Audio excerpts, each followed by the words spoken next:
전쟁이 일어났습니다. 이스라엘 군하고 이스라엘의 대적인 미디안, 아말렉, 동방의 모든 사람들의 연합군 간의 전쟁이 일어났습니다. 연합군의 수는 메뚜기의 많은 수와 같고 그들의 낙타의 수가 많아서 해변의 모래와 같다고 그렇게 묘사를 합니다. 이스라엘 군은 이들을 대적하기 위해서 3만 2천 명이 모였습니다. 이스라엘 군의 사령관은 기드온이었습니다. 하나님은 기드온에게 3만 2천 명, 이 군사의 수가 너무나 많다라고 하십니다. 그래서 전쟁에 앞서 두려움을 가진 자를 돌려보내는데 2만 2천 명이 돌아갔습니다. 그러면 남은 자는 몇 명이죠? 3만 2천에서 2만 2천 빼면 10,000명 남았습니다. 그런데 하나님이 아직도 많다고 그러십니다. 하나님이 그들을 친히 시험하여서 10,000명 중에 단 300명, 이 300명의 사람만 남기도록 하십니다. 아까 연합군이 몇 명이라고 했죠? 어려운 문제인가요? 그 수를 셀 수가 없어서 너무 많아서 메뚜기와 같이 많은 수라고 성경이 묘사를 했죠. 더군다나 낙타의 수가 해변의 모래와 같았다라고 합니다.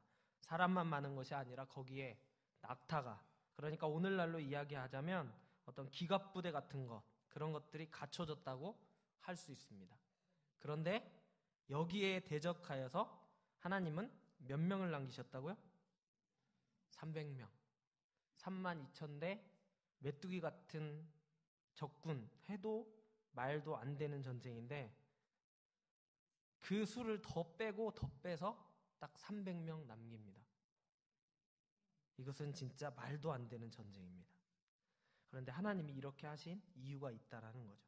그것은 온전히 이 싸움의 그러한 주관자, 이 싸움의 승리가 누구에게 있는가, 이것을 분명히 보여주고자 함입니다.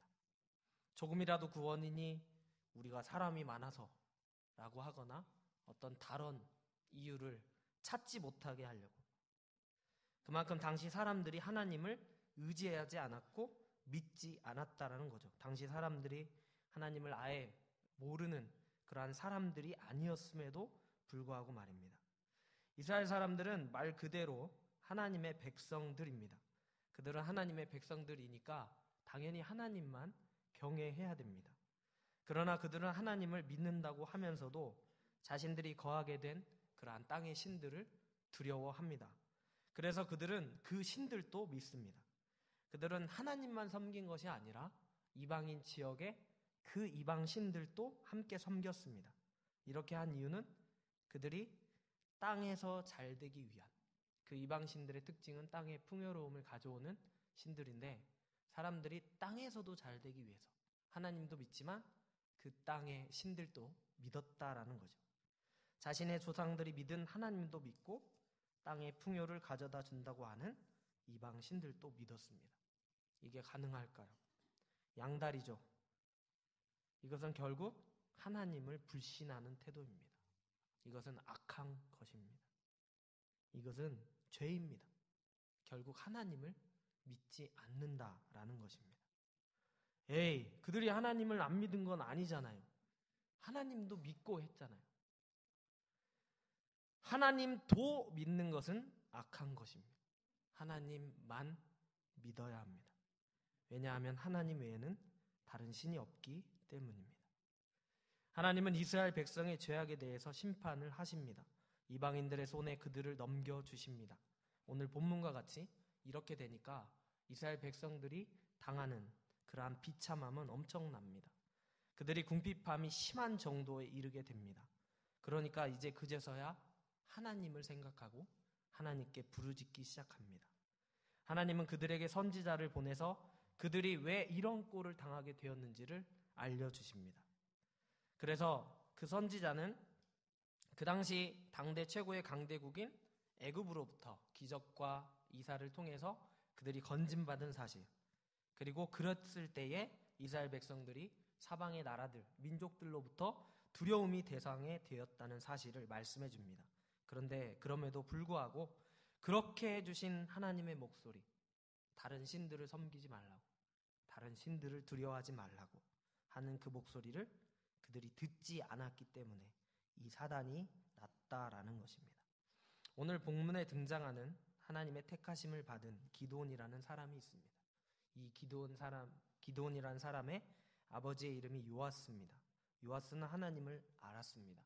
하지만 그는 이방신인, 우상인 바알도 섬기는 사람이었습니다. 뿐만 아니라 온 성읍이 바알을 그들의 신으로 삼고 섬기고 있습니다.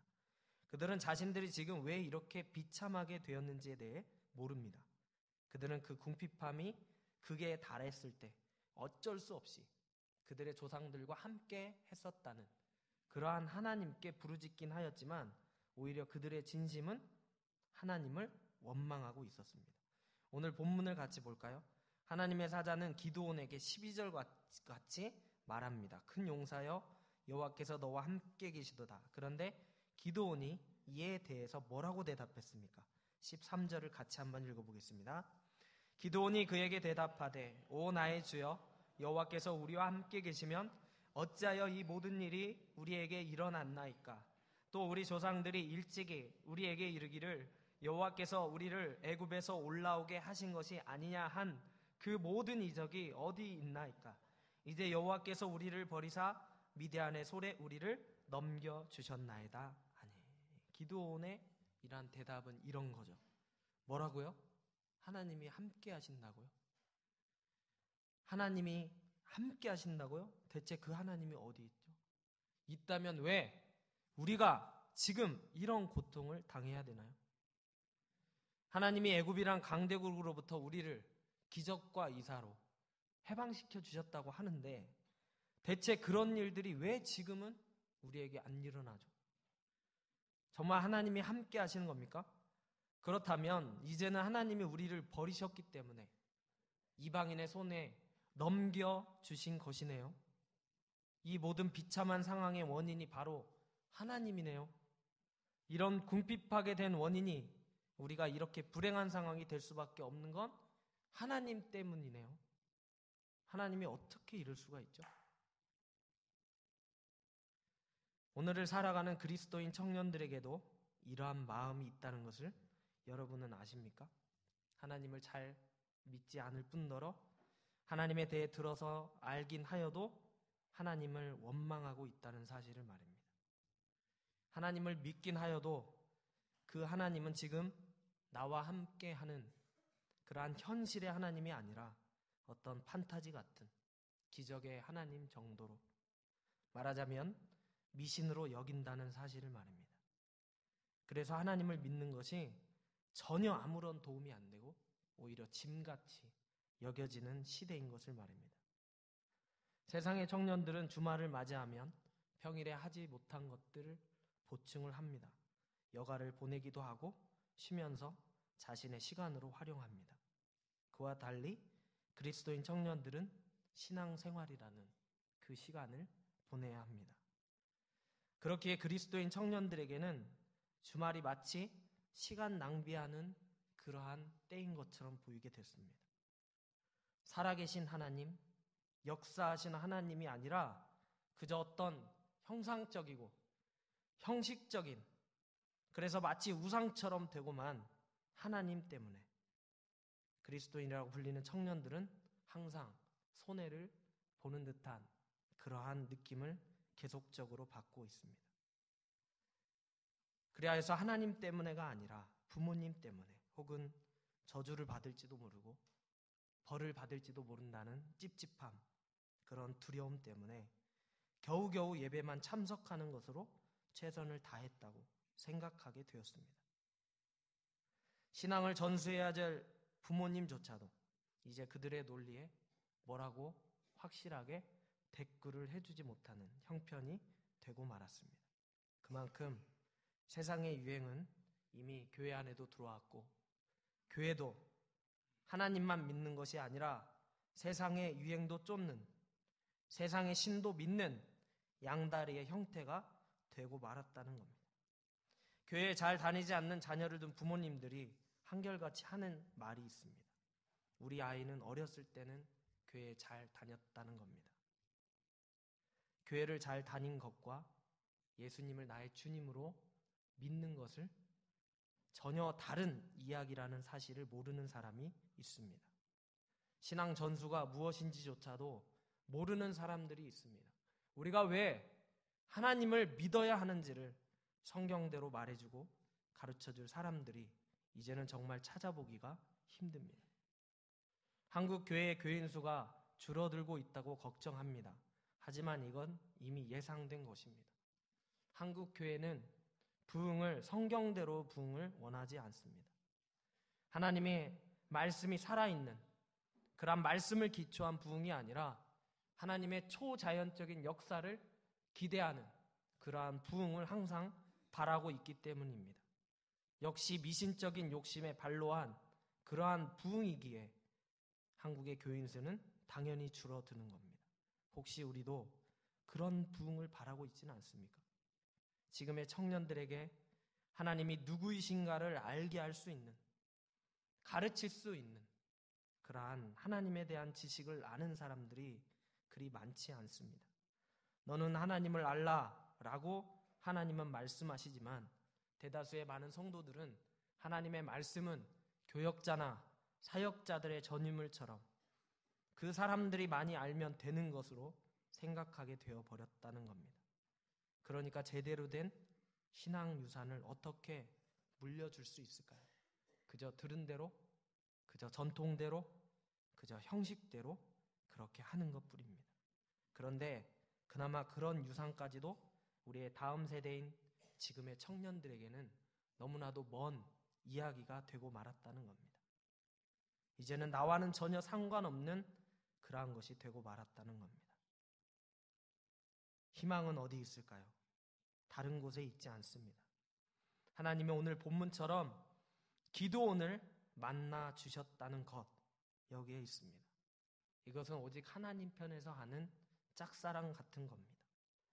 그들을 불쌍히 여기시는, 하나님이 하지 말라고 하는 것을 하는 그들을 버리시는 것이 아니라 그들을 불쌍히 여기셔서, 긍휼히 여기셔서 오래 참으시는 그러한 사랑의 마음, 그 하나님만이 참 소망입니다. 힘들고 어렵고 아무런 소망이 없이 살아가고 있고 정말 나약하고 믿음도 없고 오히려 원망과 불평이 가득해서 자신이 누구인지조차 모르고 살아가는 그러한 청년 기드온을 찾아와 만나주시는 분이 하나님이십니다. 하나님을 만나니까, 진정으로 살아계신 하나님을 경험하게 되니까 서두에 말했던 메뚜기와 같은 수인, 이방인들, 낙타수가 해변의 모래와 같이 많은 그 이방인의 군사들을 단 300명으로 맞서는 하나님의 용사로 변하게 되었다는 겁니다. 정신을 차려야 됩니다. 지금 우리가 있게 된 것은 오직 주님의 은혜 때문입니다. 그런데도 우리는 최고의 우선을 하나님을 만나야 한다. 하나님을 만나야 한다는 것에 두지 않고 있습니다. 하나님을 알아야 한다.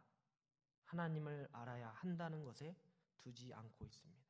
그러면서 평안을 바라고, 그러면서 행복을 바라고, 그러면서 내 욕심만 채우려고 합니다.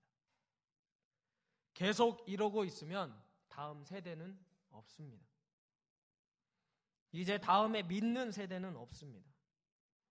사랑하는 아빠가, 사랑하는 엄마가 최고의 우선순위를 하나님께 두지 않으면서 어떻게 다음 세대가 최고의 우선순위를 하나님께 두기를 바랍니까?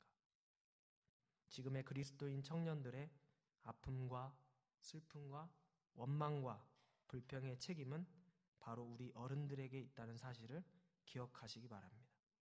지금이라도 늦지 않았습니다.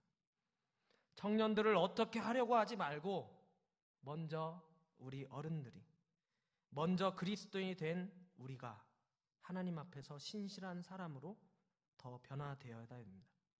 하나님이 우리를 부르셨고 이제 다음 세대를 위해 우리를 이 세상에 보내신 겁니다. 우리의 믿음이, 하나님만을 의지하는 우리의 믿음이 다음 세대인 청년들을 살릴 수 있습니다. 청년들에게 오직 희망은 하나님을 진정으로 만나는 것입니다. 기드온이 큰 용사가 될 수 있었던 것, 악하고 험한 이 세대 가운데서 그리스도인 청년들을 큰 용사로 보내고 싶어하는 것은 하나님의 마음입니다. 이를 위해 우리 온 교회가 책임감을 가지고 나부터 먼저 하나님께 보냄을 받은 자로의 본이 되는 삶을 살아가기를 주님의 이름으로 간절히 축원합니다.